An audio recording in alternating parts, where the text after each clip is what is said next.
Sabay-sabay mga kababayan, yung mga haters ng ating Pangulong Bongbong, mga DDS man lang, kukunti man lang sila. Paubos na kasi na turn off yung karamihan sa ating mga mamamayang Filipino sa kanilang mga leaders. Ngayon, ginagamit itong calamity, itong tumama sa ating Christine mga kababayan, bagyong Christine, yung grabing mga pagbaha, para pasamain yung ating Pangulong Bongbong.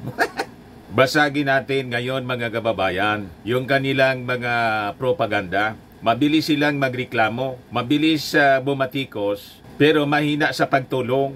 Karamihan nga po na sige komentaryo dito sa social media, sa Facebook. Wala man na itulong, kahit piso. Pati si Elry Villapuerte namigay ng pera sa gitna ng baha. Galit sila, nakikinood lang kayo. Buti nga namigay ng pera. Diba? Marami nang namimigay ng in-kind donations, mga pagkain. Yung DSWD, yung angat buhay ni Leni Robredo, na kahit wala sa posisyon, tumutulong. Yung nasa posisyon, si Inday, nasa kasalan. Ngayon, may plano na filean mga kababayan ng plunder. Buti nga, kasi nilunok yung confidential funds mo. 11 days. Mamaya ibigay ko po sa inyo yung istorya. Tapos ngayong araw na to, mga kababayan, pag-usapan din natin. Sabi, expected na mag-face off daw ni Digong sa Laila de Lima. Buti kung pumunta doon. Ikong absent na naman at gumawa ng dahilan. Ayan po, Duterte de Lima to face off at Senate inquiry into alleged EG case during previous admin's war on drugs. Aber nga, abangan natin kung pupunta si Digong. Kung pumunta si Digong, di wow. Tingnan natin kung hindi siya mabulol. Pag hindi siya binalatan mga kababayan ni Laila de Lima. Malayo po sa IQ, mga kababayan. Si de Lima po, magaling na abogada. Si Digong po, 75-75. But before ko mga kababayan ibigay sa inyo yung mga kwentong yan, click subscribe muna dito sa ating YouTube channel and hit the notification bell para lagi po kayong updated sa mga kaganapan dito sa ating bansa. Like and share na rin po ninyo ng ating video. At huwag na rin po ninyo na skip yung ating mga commercial ads para tuloy-tuloy lang ang pag-unlad na Bagong Pilipinas. At itong ating programa mga kababayan, atin sa inyo nitong ating mga sponsors. Firmax Firming and Lifting Cream. Pinapay po sa mga pulses in affected area. Mainam po ito sa mga pains at paninigas ng mga kaso-kasuan. Ito sa mukha naman yung application, anti-aging, Automax po siya. Ito ay Glow 60 mga kababayan. Whitening po siya. Made in South Korea. Ito naman po, Nengxia Red Mix Fruit Drink. Gawa po siya sa goji berry. May anti-cancer properties po siya. At sa mga nagana po ng malinis and spacious fitness gym, pumunta lang po kayo sa aming Colossal Fitness Gym. May Grab Car Rental din po kami. At bills payment po sa aming office. At saka sa mga mahilig po sa mga imported bags, manood po kayo sa live selling ni Madam Eileen Rosales sa kanyang Eileen Closet po. Pati mga shoes, ito yung kanya po. Ito yung kanyang page. Kita ninyo, napakagandang mga online selling po siya. Si Madam Eileen Rosales. Cellphone number niya po, 773-798-7816. Balikan natin mga kababayan yung ating mga topics. But before that, ibigay ko muna sa inyo yung update galing po sa Pag-asa. Kasi parts of Bicol po, under typhoon signal number 1 na po, ng bagyong si Leon. After Christine, si Leon naman po. Hindi pa tayo nakaka-recover. May panibagong banta na naman po sa atin. Kailangang makapaganda tayo mga kababayan. So ito po yung report galing sa Pag-asa DOST. Magandang umaga, narito ang update sa binabantayang Bagyong Leon. Kasalukuyan nanatiling sa East Philippine Sea ang Bagyong Leon. As of 4 o'clock ng madaling araw, ang layo ng gitna ng Bagyong Leon ay nasa 840 kilometers silangan ng Central Luzon. Napanatili ang lakas na hangin malapit sa gitna nito na umabot sa 85 kilometers per hour, samantala ang pagbugso ng hangin ay umabot sa 105 kilometers per hour. Inasa pa rin natin na ito'y kikilos pakaluran o papalapit sa Northern Luzon. Pero bumagal ang pagkilos nito. Ngayon, inaasahan natin na ito'y ang kanyang pagtagpo ay nasa 10 kilometers per hour. Nanatili pa rin nasa ilalim ng tropical cyclone wind signal number 1 sa eastern portion ng Cagayan, eastern portion ng Isabela, at northeastern portion ng Catanduanes. Base sa ating forecast track, posibleng lalapit sa Batanes area pagdating ng Miyerkules at sa Huwebes. Sa araw ng Biyernes, maaaring mag-landfall ang gitna o sentro ng Bagyong Leon sa Taiwan. Inaasahan pa rin natin na ito'y lalakas ang Bagyong Leon dahil nanatili dahil nasa dagat ang Bagyong Leon. Maaaring ngayong hapon ay lalakas ito at magiging severe tropical storm category. Ngayong araw, may inaasahan na paminsan-minsan o pagbukso ng malalakas na hangin sa Batangas, ganun din sa malaking bahagi ng Mimaropa, malaking bahagi ng Bicol Region, buong Visayas, malaking bahagi ng Northern Mindanao, at malaking bahagi ng Caraga Region. Kasalukuyan, itong extension area ng bagyo o tinatawag dating trough ay umaabot o naapektuhan ang kalurang bahagi ng Southern Luzon, buong Visayas at Mindanao. Dahil dito, makakaasa ng mga kalat-kalat na pag-ulan at thunderstorm sa mga nabanggit na lugar. Sa ngayon, wala po tayo nakikitang matitindi o malalakas na pag-ulan. Pero paalala, maging update po tayo sa aming pinapalabas na weather update, lalo na po ang weather advisory patungkol sa mga pag-ulan dulot ng bagyo. Sa ating lagay ng ating babayang dagat, aabot ng halos 5 metro ang buong seaboard ng Batanes. Samantalang 4 na metro ang taas ng alon sa seaboard ng Babuyan Islands at Isabela. At ganun din sa eastern seaboard ng mainland Cagayan. Aabot ng 3 metro ang taas ng alon sa buong seaboard ng Northern Aurora at Camarines Norte, lalabing bahagi ng seaboard ng mainland Cagayan, northern at eastern seaboard ng Polillo Island, Camarines Sur at Catanduanes. Northeastern seaboard din ng Northern Samar at Eastern Samar na kung saan inaasahan pa rin ang taas ng alon ay aabot ng 3 metro. Kaya paalala sa mga kababayan po natin na huwag munang pumalaot sa mga nabanggit na lugar, lalo na ang gumagamit ng maliliit na sasakyang pandagat. Yan po ang ating update sa ating binabantayang Bagyong Leon. Magandang umaga at mag-ingat po tayo. So yun po yung reminder natin. Tulad ng reminder ng Pag-asa, kailangan advance yung ating paghanda. Anyway, coordinated siya sa ating Office of the Civil Defense sa NDRRMC at sa mga provincial disaster officials up to the barangay. At mga kababayan, alam na nila yung kanilang gagawin. Kasi may training na sila. Matagal na. Simula pa nang mabuo yung NDRRMC.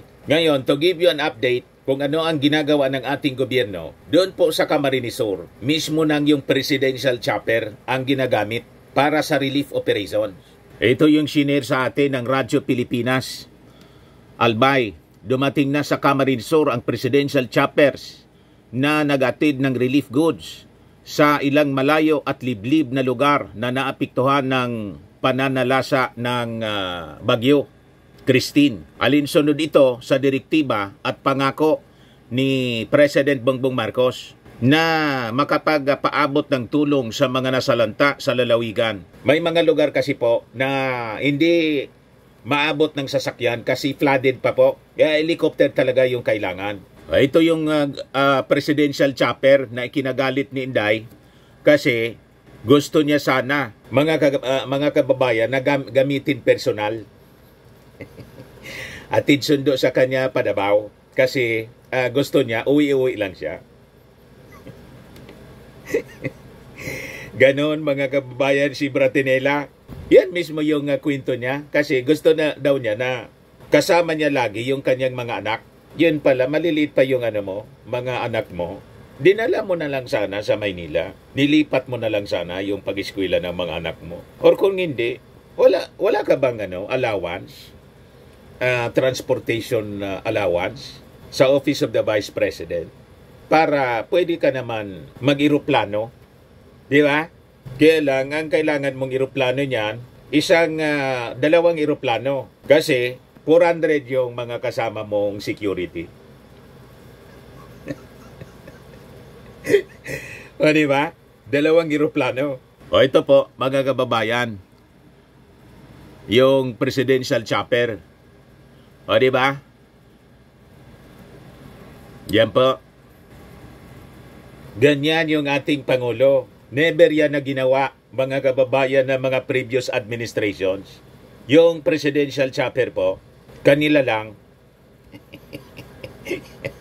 Di ba? So, the other day, kahapon, yung C-130 po, ng ating armed forces, yun ang ginamit na pangarga. Ginamit na kargahan ng mga relief para mabilis. Other than yung mga truckloads ng mga relief na pinadala ng ating Pangulong Bongbong. O ngayon, doon sa mga DDS na walang tigil po sa paninira sa relief operations ng ating gobyerno kasi walang ibang magaling sa kanila kundi si Digong. At yung hanap po ng flood control projects dito sa Bicol na amounting to billions para matigil kayo sa inyong mga pinagsasabi. O ito, ipakita ko po sa inyo kung alin yung may pinakamalaking flood control project at saka may pinakang malaking allocation ng pondo. So, i-compare natin mga kababayan ang pondo ng isang distrito sa pondo ng buong region ng Bicol kung alin yung malaki. O ito para sa mga hanap ng hanap, nasaan nga ba ang pinakamalaking flood control projects ng Pilipinas? Bicol Region versus Davao City.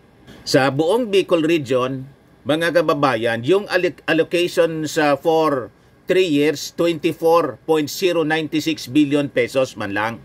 In 3 years, from 2022 to 2024. Noong 2022, ang budget dito is 14.422 billion pesos. 2023, 9.659 billion pesos. Ngayong 2024, 14.578 million pesos. Ang naghati-hati, 17 district congressmen. Ang sakop na distrito, 17 district. 3 mga gobernador. Yung sa party list naman, 150 million budget lang ng party list. Ikumpara po naman natin sa budget ni Pulong na nag-iisang distrito lang sa Davao City. Yung distrito lang niya po, ang allocation po in 3 years from 2019 to 2022, 52 billion pesos. Noong 2020, 13.745 billion.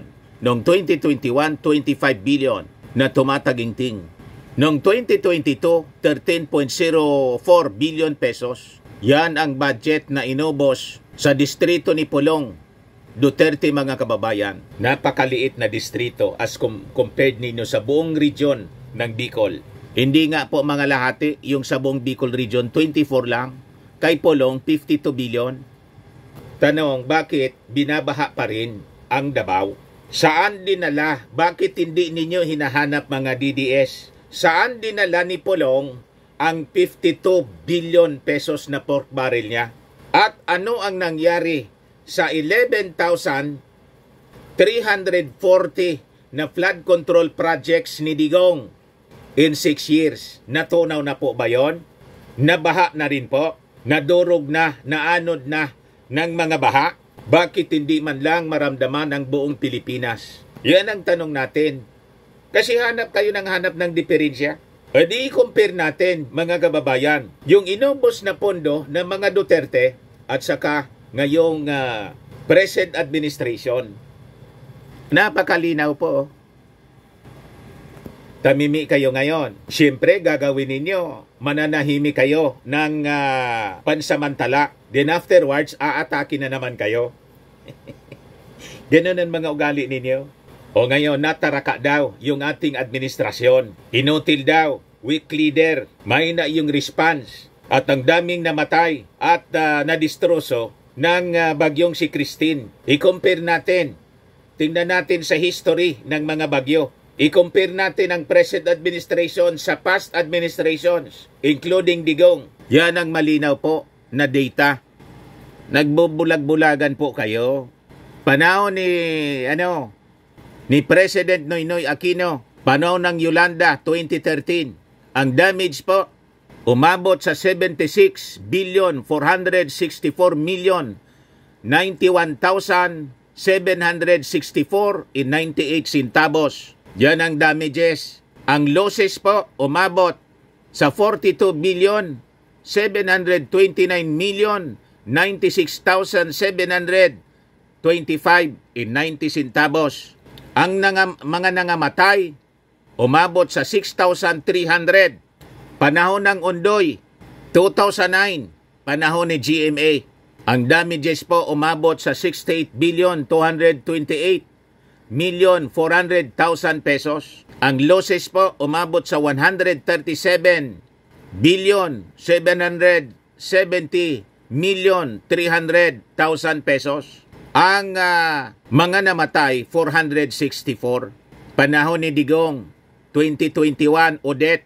Ang damages, mga kababayan, 203 billion 976 million 136,921.75 centavos.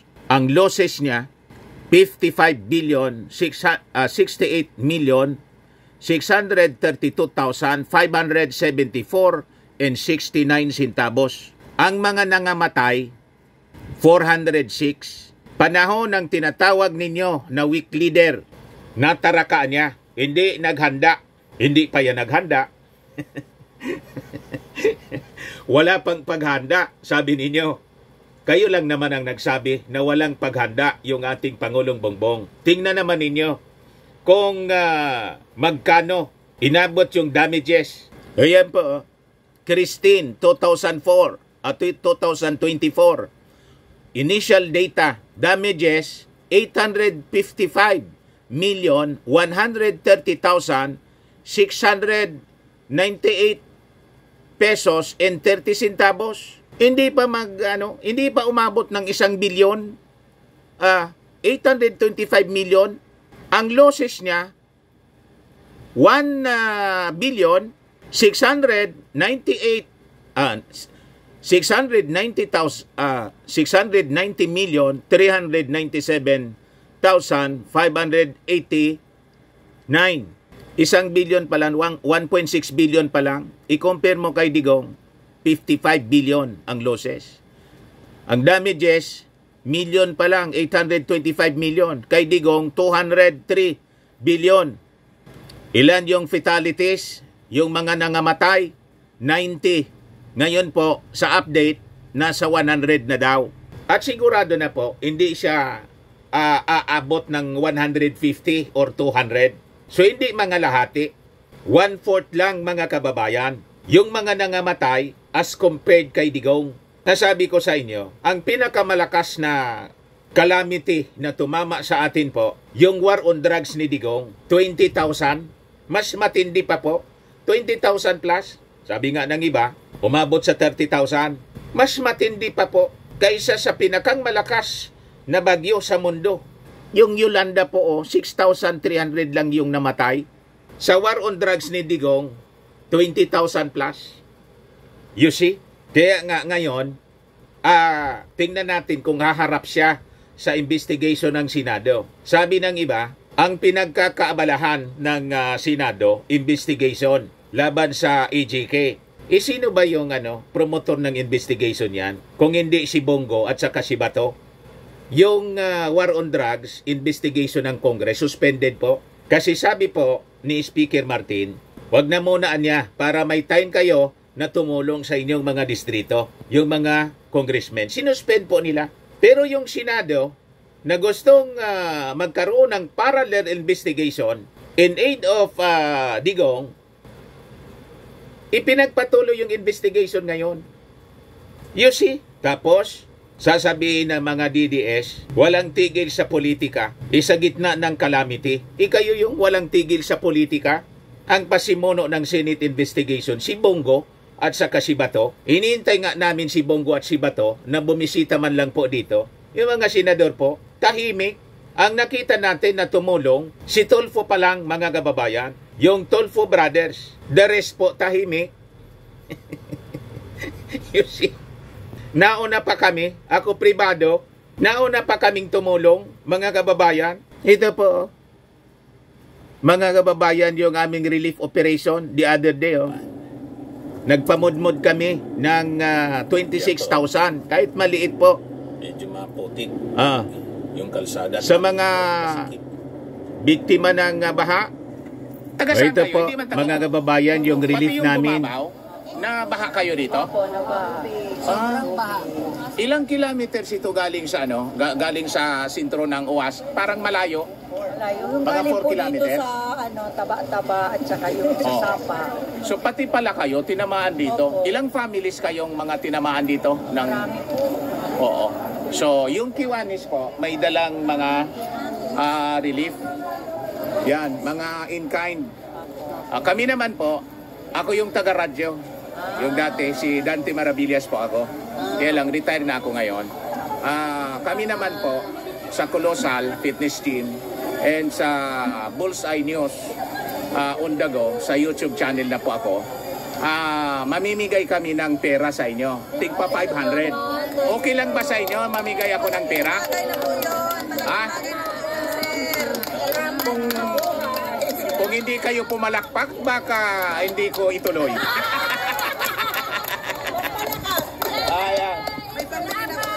May pambili. Actually, ayan, yung nag-decide po na mamigay ng pera, yung misis ko, asa na yun? Yan po. Ayan po ang aking yung aking misis. Siya yung aking misis. Ayan. So, okay sa inyo. Ang purpose namin po na mamigay ng pera, para kasi alam naman namin na hindi lahat pagkain yung kailangan ninyo. Baka kailangan ninyong pambili ng diaper ni Lola. Maintenance po. Lang ano? Pambili ng gamot para sa maintenance. Pambili ng gamot. Opo. Ayan. So, yun ang rason. Yung iba siguro gatas. Hindi naman kasi lahat pagkain yung kailangan ninyo. Pambili ng gamot. Pamasahe siguro, papuntang Aming MS. Ano pa? Ito ang aming MS. Nakakasipag. Anong MS? MSWDO. MSW. Ano pangalan ninyo, ma'am? Hazel po. Kayo na-assign rito. MSWDO sa buong UAS. Buong uwan. Ayan. So maraming salamat sa pag-asikaso. Thank you din po for Opo. choosing UWAS. Opo. So nandito yung Kiwanis at saka kami po sa Colossal Fitness Gym para mamigay ng tulong. In kind and cash donation para sa inyo. Thank you so much, sir. And God bless. Ang importante kasi safe kayo po. Dito po sa amin, sir. Biyaya po. Opo. So yun mga kababayan. Huwag kalimutan yung 500 na sayang yan. I-Jollibee ko yan pag hindi mo yan ginuha. Yan po. Last 500. Lola, 500 po. Yan. Yan po. Yan po. Last 500. Yan, documentation po. Yan. 500. Ito na po. Last, 500. Yun. Yan po. Mabilis kasi po eh. Then, last, 500. Next. Last, 500. Yan. Ito. Next. Yung 500 po. Yan. Next. 500. Lahat siya. Kompleto siya mga kababayan. Yan. Ang dami. Ito. Next. Ayan. Yung 500 mo po, Mrs. Ay, Brent, kain Yan. ka. 1, 2, 3. May picture po. Ay, kain. Yan. 1, 2, 3. Kamu ko lang natulo. 1, 2, 3. Ayan. Okay. Ayan.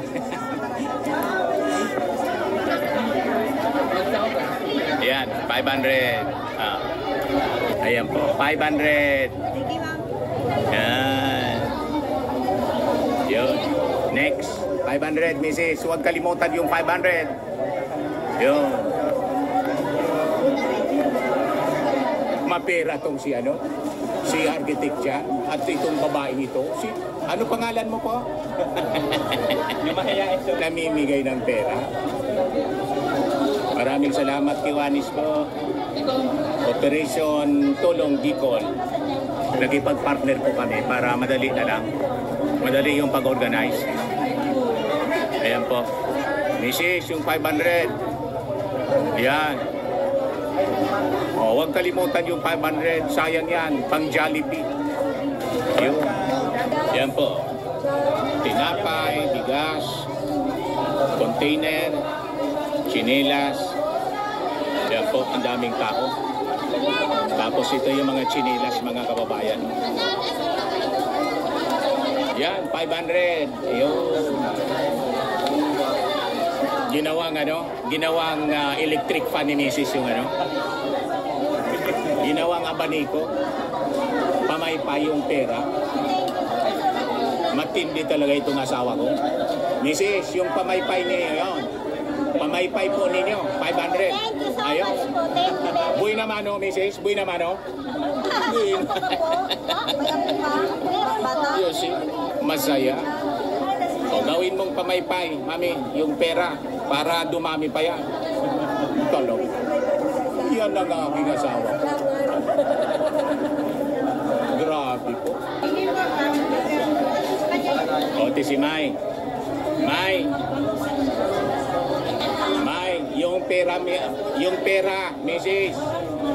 Yung pera. Diyos ang magbalo sa Indo. Ano sabi mo pa?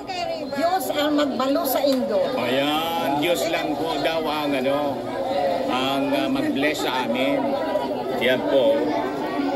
So, bakit pera po yung aming pinamimigay? O, pinaliwanag na natin. Hindi lahat ang pangangailangan po ng pagkain lang. Sabi ko nga po, baka nga yung pagkain mabulok lang. Di ba? May pangangailangan din sila, medicine. Ang medicine po, hindi man na pwede tayo ang bumili ng medicine kasi may resita yan. Binigyan mo ng medicine, hindi man pala sa resita. Di ba? Matuwa na lang kayo sa mga namimigay. Yung mga binigyan nga po, tulad ni Congressman Elray Villapuerte ng Camarines Sur, talagang binas ng mga wala man ngang naitulong kahit piso. Ang galing lang ninyo mangumento. Ang bilis ninyo na mangumento. Dapat kung gaano kayo kabilis mangumentaryo, ganon din kayo kabilis tumulong. Ang problema po ni piso, wala man kayong contribution po sa relief. At saka yung mga binigyan nga po, tuwang-tuwa, kahit sa gitna ng baha. Ayan o. Alam nyo po, yung ready-to-eat foods at ready-to-drink, pwede po magluto at i-repack, then ipamahagi po. Sabi ng nanguminto, sigurado naman po na yung ibang mga kasama ni Congressman Elray Villapuerte, mga food packs, pagkain, ang dinidistribute. Pero siya, pinili niya, mga kababayan, na cash.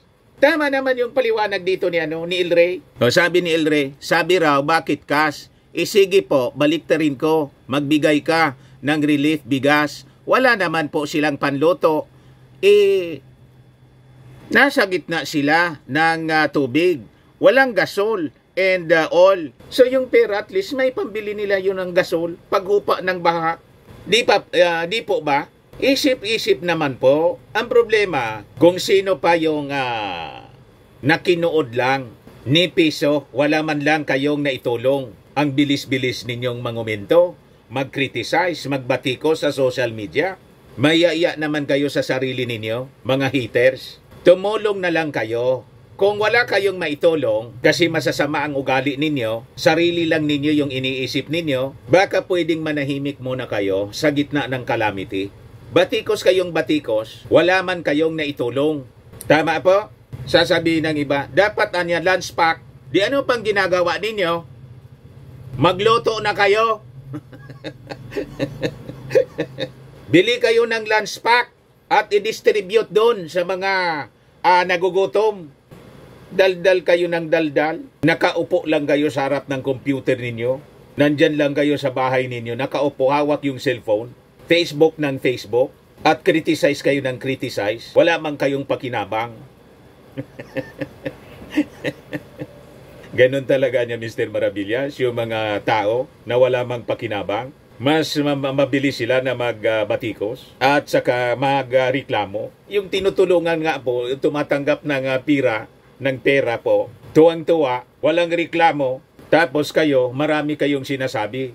Tigilan kasi ninyo ang inggit sa katawan. Nainggit lang kayo doon kay Elry Villapuerte kasi maraming perang pinamimigay. At malamang yung kalaban niya sa politika at mga supporters, hindi na kasi matalo-talo. Yung mga Villapuerte po, panahon pa ng ni Apo Lakay, Marcos, sila na yung gobernador, congressman, buong family. Yung mga kalaban nila sa politika, mga kababayan, nangaubos na, nangamatay na nga po yung iba. Hindi mapalitan yung mga Villapuerte. Sila yung gusto ng mga taga-Kamsur. Anong magagawa ninyo? O ngayon, dito tayo mga kababayan sa iba pang kwento. O ito ang dapat binabatikos ninyo. Kaya lang siyempre, leader ninyo ito eh. Yung pera ng bayan, nilunok. 112.5 million plunder case versus Sara. Sabi dito sa Impact Leadership, inihanda na po. Sabi ni House Senior Deputy Speaker in Pampanga 3rd District Representative Aurelio Dong Gonzales Jr. that the House Committee on Good Government and Public Accountability may recommend a plunder case laban po kay Inday if she fails to account for 112.5 million pesos in confidential funds that were encashed as cash advances by one of the close aides during her tenure bilang secretary ng DepEd. Sa kanyang statement po kahapon, Gonzales pressed for clarity regarding the questionable disbursement ng confidential fund na uncovered mga kababayan during the committee hearing noong October 17. Yung pera were withdrawn through 3 separate checks, each worth 37.5 million pesos, issued to DepEd Special Disbursing Officer na si Edward Fajarda during the first 3 quarters noong 2023. Gonzales emphasized the need for accountability, asserting that the money belongs to the public and must be used properly. He warned that if the Vice President cannot provide a clear explanation of how the funds were utilized, the committee may pursue legal actions, including a plunder case, to protect public interest. Plunder po, pandarambong, large-scale na pagnanakaw, mga kababayan, sa kaba ng bayan. You just imagine, mga kababayan, yung 16 million na confidential fund ni Inday, parte ng 125 million, 150 million yata nga yun. Parte siya itong 112 million. Yung 16 million lang, ginastos ni Inday in 11 days sa pagrerenta ng safe house. Yung safe house, ang amount ng rent 45,000 per night or per day. Yung iba, mga kababayan, umabot sa 250,000 per day. Kasi 4 days yung iba, 1 million yung naka-charge. Ang pinakang mahal na resort, mga kababayan, sa Boracay, 25,000 lang po. Pero yung safe house na nirintahan ni Inday, 47 to 250,000 per day. Anong klaseng safe house po yung ginamit ni Inday? Baka nasa 5-star hotel sa Amerika or sa Germany, sa Europe. Ganon katindi. At yung ginastos, mga kababayan, para sa seminar, youth seminar po, youth sa summit, 15 million, hindi malaman kung saan napunta. Kasi po, habang chinard sa confidential funds ni Inday po, yung 15 million, hindi man po pala natanggap ng Armed Forces. Kasi yung ginastos ng Armed Forces sa youth summit po, youth leader summit, galing sa pondo nila at saka sa LGU. Yun ang nadiscover, mga kababayan, sa hearing. Nilaglag si Inday ng Armed Forces. Yun ang hanapin ninyo. Pero itong isyong ito, ini-ignore lang ng mga DDS. Ang totok nila doon sa flood control ng ating Pangulong Bongbong. Ngayon, sa ating presentation, hindi nga mga lahati dito sa Bicol, 24 billion lang, 6 provinces ang Bicol. As compared sa 52 billion ni Pulong, 1 district lang siya. Inubos in 3 years. Ang tanong, sino ngayon ang masiba sa pundo? Masiba sa pera? Kaya kayo galit na galit kasi hindi kayo uubra sa mga propaganda po ninyo. Yan po, malinaw. 52 billion. Yung buong Bicol, 17 district as compared to 1 district lang ni Pulong. 24 billion lang. Buong Bicol na po, mga kababayan. At nagati-ati yung mga congressmen. 17 congressmen, mga kababayan. Huwag kami mga DDS. O ngayon, dito tayo sa investigation ng Senado sa war on drugs na isinisisi na naman po sa Marcos administration. Ito pong investigation na to, hindi ang Marcos administration ang nag-initiate. Si Bongo ang nag-initiate. Siya yung nag-file ng resolusyon at saka si Bato. Kaya lang hindi ibinigay sa kanila. Alangan man sila yung involved dito na iniimbestigan tapos imbestigan nila yung kanilang sarili. Si Coco Pimentel, mga kababayan, yung mangunguna sa investigation. Ngayon, intayin natin maya-maya kung dadalo si Digong. Ayan po. Mag-harap daw, face to face. Tingnan natin kung haharapin sino talaga ang totoong maisog.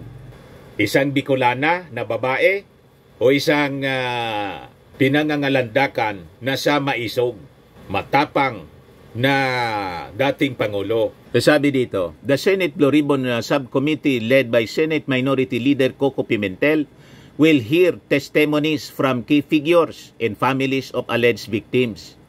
The anticipated face-off between Duterte and De Lima is significant. As Towns, a critic of Duterte, condemned his merciless drug crackdown and was widely viewed as a political casualty of his administration's drug war. The hearing will also include testimonies from others involved in the anti-drug operations, including retired Police Colonel Royina Garma, former National Police Commission NAPOLCOM Commissioner Edilberto Leonardo, and alleged drug personality Kerwin Espinosa.